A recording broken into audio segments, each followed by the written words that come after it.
One of the first questions is, when does Phase 3 start? Can you remind us of the timeline? What will the process be to comments and provide feedback on the maps? The time frame for the Phase 3 is not quite set. Part of it is getting the data layers that we need into the map, preliminary buffer protection map ready, but we're anticipating that we're going to have that available in early February and have that out on the web page and have people be able to start to do their reviews. Okay, one of the next questions is, will alternative practice be identified? Alternative practices need to be identified, but they will not be ready for the preliminary buffer protection map review process. That will have to come later. Bowser is working on that. They know the challenges of that, and that will evolve. But at this point, the preliminary buffer protection maps will be, and I'll just cover this to make sure that people understand this, is that what you'll see on those preliminary buffer protection maps will be the public waters information that we have, and then the the ditches that we can see on the landscape from data layers. And so you'll have it's not going to be limited to the benefited area of the public drainage systems because we don't know where those are yet. But as we know that, we'll start to delimit them or not show them on the map as needing the buffer. But what we'll do, at least to start, is to show you where we see ditches in the watersheds. And then as the process unfolds and we get the public drainage system information in for the benefited areas, then we'll be able to reduce the size of that to that limitation. And then so the process will kind of stage out as saying, public waters you'll be able to see the public, the ditches on the landscape, you'll be able to start to tell us which ones are ditch-like features. And as the public drainage system benefit areas come in, then we'll start to reduce the footprint of the map to be only what is limited in the process. And so, all right. And Dave Wirens is going to add in here. Yes. Good morning. This is Dave Wirens with the Board of Water and Soil Resources. Just to add to Dave Luthy's response to the question about alternative practices, one thing to I think to be clear is, as Dave has mentioned in his presentation, the buffer protection maps will show where the buffer requirement must be met.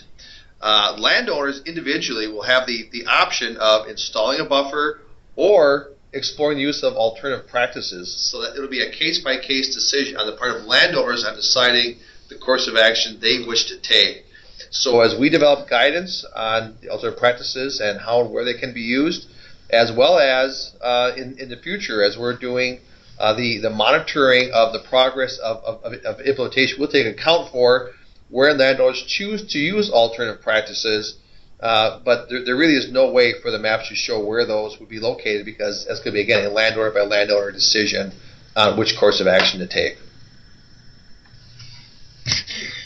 One of the next questions comes from Anoka SWCD, and they had a question about when will we know the buffer law, if the buffer law will affect the MS4 areas in the metro.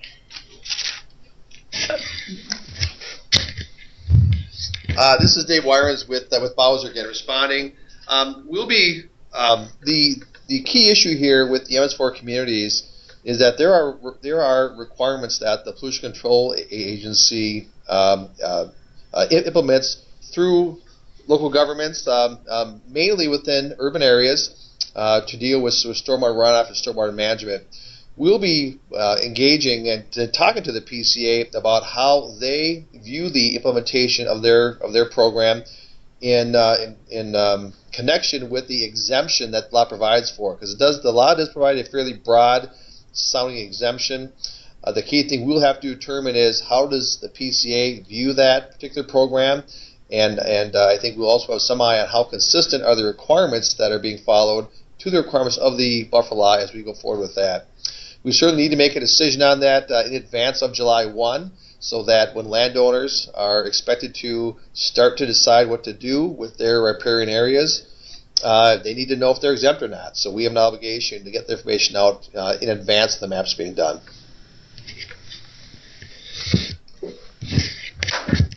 Sorry for that. This is Jason Garms, and there were a couple of questions that came in that I think we could answer together. I know there was a question about the parcel data and why we would need parcel data in order to identify ditches and streams. And then I think there was another question as well about criteria for benefited areas. And the reason we would need the parcel data, if you remember the map that Dave was showing us earlier that had the benefited area delineated with a kind of a fat red line.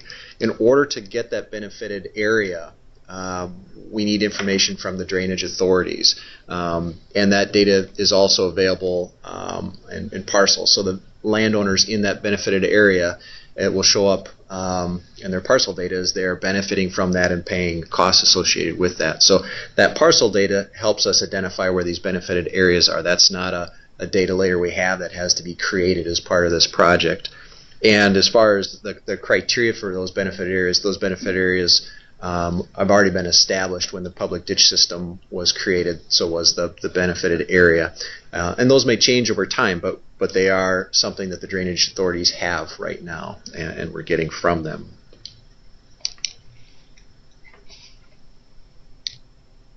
One of the other questions that came in was, what about tile inlets? Well, they need buffers.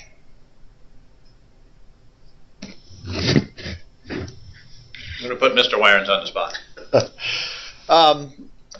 This is Dave Wirens with Bowser again, responding about tile inlets and requiring buffers. I think it gets down to the definition of, is the tile inlet part of the public drainage system and was as part of, or within the benefit area, and part of the public drainage system.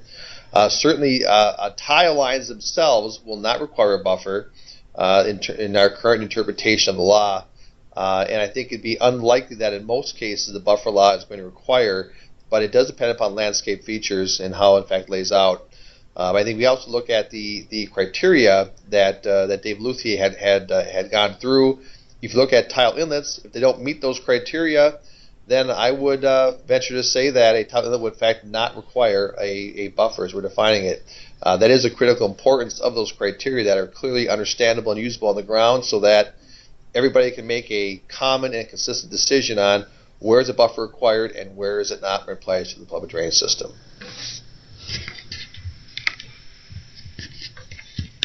A couple of other questions were coming in related to alternate practices. I know we've answered a couple of those, but one was, what is an alternate practice, or could you give us some examples of alternate practices? And I think it relates to this last question about, will tile inlets need a buffer? Because I think that's another example of one of those alternate practices. And so exactly what those are, what the process is, and how someone on the ground comes out and determines which those alternate practices provide a comparable benefit. That's still developed. But I think Bowser's website, their buffer website, should find a document there that lists some of the examples of what those alternate practices might be. And so that's one place you can go and get a really look at types of practices that kind of get folded under that alternate practices definition.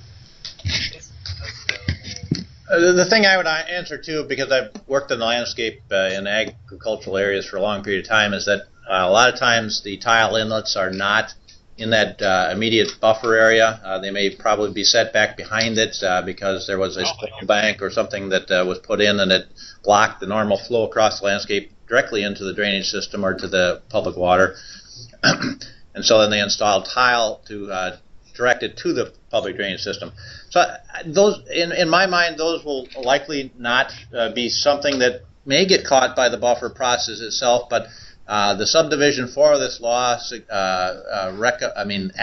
identifies the SWCDs can look at other waters that need the buffers after the mapping process, and so that's a place for local control and a discussion to happen, saying, how do we manage this? If water quality is the goal, how do we manage the landscape, and where are the points of entry to the public drainage system that can be managed, and what's the right practice and approach for that? And so I think the law certainly allows for that, but things that aren't caught on this will have another option to be dealt with. So, one other line of questions has to do with the slide that you're seeing now. A lot of people are asking, where are you measuring from? Please talk about the bed in the bank and how you're looking at where you're measuring from for the buffer. This is Jason again, and I noticed one of those questions, why measure from the center of the stream? And the law is pretty clear, and I'm actually thumbing for it now. It's top of bank or ordinary high water mark. When we're measuring, it is not from center of stream. And I think the confusion may have been the map we had up where we did an example of what the buffer might look like. And that was just an automated process. The GIS tool just decided to draw it from the center of the stream just for illustrative purposes. So, but no, the measurement has to happen on the ground. And that's a good point as well about the accuracy of the maps and the line work. The map itself does not and won't create a line that follows perfectly down the center of that water feature if it's a water course. It merely is to identify whether that water course requires a buffer or not. You have to go out on the ground with a tape measure and make that measurement of where the 16.5 or 50 would be. One other question is that somebody sent in a reply that they have information on buffers, and would it be helpful if they sent that the mapping information into DNR?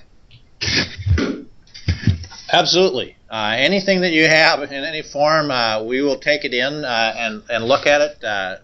Anything that we can do to improve the accuracy, and we, if you have stuff that's been done, and particularly recently, that will be helpful. We'll try to incorporate it in as much as possible. And so I will be sending out, or we will be sending out an email very shortly asking for data downloads, and there will be a process that enables you to use a system that will be able to let you dump that information into like I said, an FTP site or a transfer site, and then we will take a look at it. And if you also identify who your contact is, if you haven't, we will get back to you and work with you as we look at that data. So we appreciate all that information, and feel free to submit it, and the process will be coming out shortly. One other question is, what will the role of the DNR regional or area hydros be related to mapping? At this point, we are having the DNR staff focus their time and attention on the accuracy and the questions that are going to arise around the public waters portion of this. And so part of this law is about public drainage systems. That's not our area of jurisdiction or expertise. And so we're going to focus our time and energies on making sure that the public waters portion is accurate, and that if there's questions related to the public waters, and I know there are a number of them, is that, well, that's not showing in the accurate location. The public waters map is wrong. It's actually been moved. There may have been a permit or some other process where it's not in the same place anymore. And so we will reconcile those concerns and make sure that as the information we show on the buffer protection map shows where the public water is today as much as possible.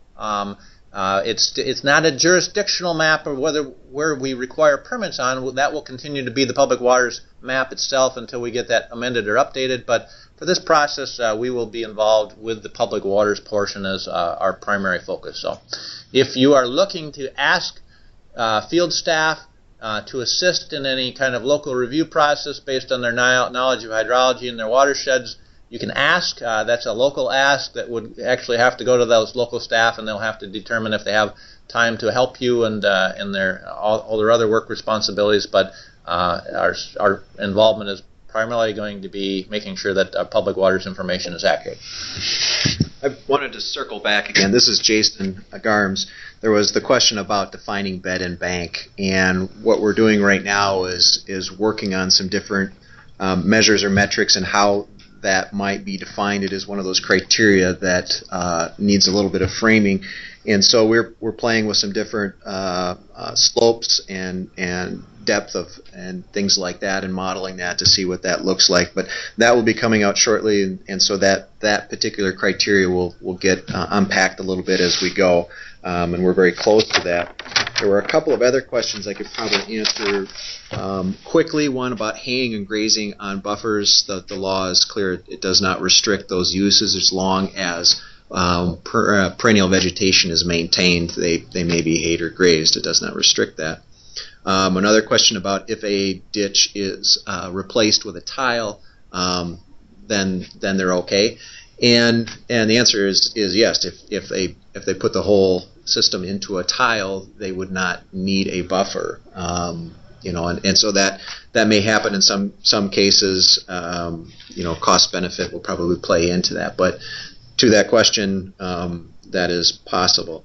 And another one related to the existing laws and regulations related to public waters, are those trumped by this new buffer law? And I guess the simple answer is no. Those existing laws and regulations, ordinances are still in place, and the law in various places makes the statement the more restrictive applies. So in those situations where there was a water feature that has already had some kind of a buffer requirement, the most restrictive of the existing laws or new applies. I just wanted to clarify a little bit too. As it relates only to public waters, I'm not talking about ditch systems, but it's a question on tile, and there's been some situations where the public water course that shows on the map actually has been put into a tile underground at some point in time, and the map still shows the water course above ground. I think that I want to manage your expectations on situations like that, is that if the tile is actually carrying all the flow for all events and really there isn't any flow across the landscape anymore, it's not likely that we're going to ask for any buffer on that, even if it shows us public waters. But a lot of times it's the high flow events, and when there's excess water in the landscape, and if the tile gets overwhelmed and if the water still flows across the feature of the landscape, the remnant floodplain, or if there's still a channel or something there, we're going to have to do that one on a case-by-case and review that, and that's where we would probably be asking our field staff, when you're recommending that something actually be removed or a buffer requirement removed from something that's classified as a public water, we're going to do some evaluation of at least what's going on there and under what circumstances we might look at that. It may end up with an alternate practice type of a situation and things like that, but it's not going to be a carte blanche. If you got a tile in there, it's off, but is that tile, what's the function of that tile? Is it just carrying the low flow, and is there high flow and there's still water flowing across the landscape? And so we'll look at those situations more carefully with you. And there was a couple other questions probably for you, Dave, and I think I can combine these two. And the first is, can the county shoreline ordinance language be revised to match that of the new buffer law? And then the next is, we're talking about ditches, and what about how this applies to lakes? Okay, the first question, can the county shoreline ordinance be modified to be consistent with the buffer law? Yes, there's a process, and it would be a formal review process. The county would or city would submit saying, this is what we want to do. We want to be consistent with law, and that's the approach we want to do, is that we would work with them through an ordinance amendment process to do that. And so it's possible. It's actually possible right now to do a specific soil and water conservation plan to address the 50-foot buffer requirement in agriculture areas right now. And so that process is still there. The second question was, how does it apply to lakes? Does it apply to lakes? Yes, it does apply to lakes. The challenge on that is that the law requires perennial vegetation, and so there are a number of exemptions that apply to lake shores, like sand blankets or public water accesses or roads or things like that. Is that those don't have to be undone, but this would be for exposed soil and areas that are adjacent to lakes and even public water wetlands with a shoreline classification. To say those standards still apply, and so we expect people who live along lakes to be following the buffer law requirements as well. And the kind of simple answer for that lakes question is those basins that are public waters have already had a requirement on them. What this law will do is ensure that they have 50, or if the current ordinance is greater than 50, that greater than 50 would apply. So we probably have focused quite a bit of the presentation on some of those water courses, maybe not necessarily the basins, because the information we have on those basins, that's in hand. It's been mapping the ditches where we're creating a lot of new information. Typically in the shoreline areas, that there is usually pretty good compliance with grading and filling. If people are doing something, there is a process, a local process to apply for soil water conservation plan for grading and filling, and so hopefully that's being done. But what the law really is to make sure that we have perennial vegetation next to all the waters of the state. We can do one more question. A question just came in that asked who will be responsible for enforcement. And then we will record these questions. You'll be able to listen to these when we post this on the internet, and we're keeping track of all the questions that are coming in, so we'll be able to address those in the future. Or if you have questions after this, please feel free to contact any of us. The Dave Warren with Bowser responding to the question about enforcement and how that's in fact going to work. The law does provide a framework for how enforcement will in fact occur. And it does involve SWCDs, potentially counties and watershed districts, and the Board of Water and Soil Resources. We all have a real or potential role to play. And I say it that way because there's a fair amount of work we have to do to lay out how the options in fact work. In terms of roles of SWCDs, I mean there is a requirement to law that they're engaged with progress tracking on landowners. So that does speak to a responsibility of knowing if landowners are or not in compliance with the law. The law also provides SWCs are to inform counties and watershed districts if a landowner is not in compliance with the law as well. And from there, the county watershed district with jurisdiction, a term we've yet to define, will have to provide essentially a corrective action notice to that landowner, what they can do to come in compliance. And as a final step in the enforcement process, counties, watershed districts, and Bowser all have administrative penalty order authority to assess a penalty of up to $500 on landowners who are not in compliance with the law. And of course, there is a relationship there as well too, because if a county or watershed district in fact have adopted such a plan to implement their administrative penalty order authority, then Bowser in fact cannot use our plan within that jurisdiction as well. That in a nutshell is what the law provides for, of how compliance and enforcement is going to work out. There are a lot of details that in fact need to be generated so that we all understand what the roles are, so that we're being efficient in the process. But always keeping an eye on the bottom line here is to ensure that we have compliance with the law and that we are achieving the water quality goals that are the purpose of the law as well too. So, but also keep in mind is we have some time to figure this out as well. The compliance enforcement is important, but the first time that any enforcement can happen is November 2nd of 2017. So it's not urgent, but we certainly have a lot of questions to answer on how that's going to play out, so that we have an efficient and fair process for when there are compliance issues on the ground.